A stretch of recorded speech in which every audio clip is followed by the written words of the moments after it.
The Vikings may have earned a reputation for being fearsome warriors, but even they appear to have had a soft spot for their pets.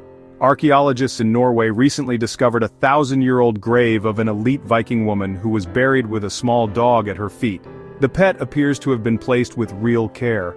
There are stories of prominent people doing everything in their power when their dog became ill. So even back then, people had deep bonds with their animals. The burial site was discovered 2 years ago by metal detectorists, exploring a field on an island above the Arctic Circle in northern Norway. After digging a small hole, they discovered 2 bronze oval-shaped brooches and several rib bones buried roughly 8 inches below the surface. When they realized they might have stumbled upon something important, the metal detectorists alerted the local authorities. Last month, archaeologists began excavating and securing the site, which is situated on a low beach embankment and protected only by a thin layer of topsoil. The researchers unearthed the remains of a human and a canine buried in an 18-foot-long boat dating from around 900 to 950 CE.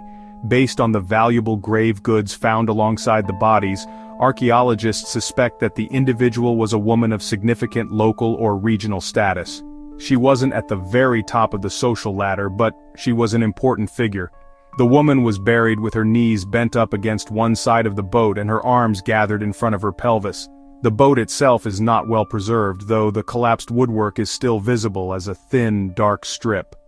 Archaeologists suspect the vessel was a sewn boat, a type of wooden vessel that's made by stitching planks together using natural fibers, rather than iron nails. The woman appears to have been buried with a ring-shaped pendant attached to her ear or a headpiece.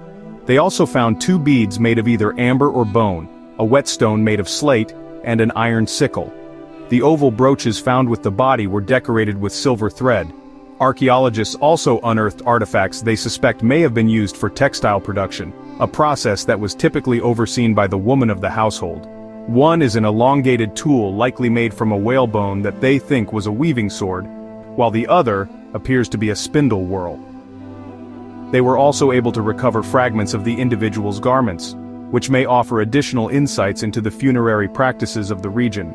Once the excavations are complete, the archaeologists will transport the grave's contents to a laboratory for further documentation and testing. By analyzing the human remains, they hope to learn more about the individual's age, height, health, and lifestyle. We'll learn about the kind of work she did, whether she went through periods of poor nutrition, and whether she lived in different places during childhood and adulthood. The researchers found another brooch several feet away from the grave, and they hope to revisit the site in the future. They suspect they might find even more Viking burials in the area.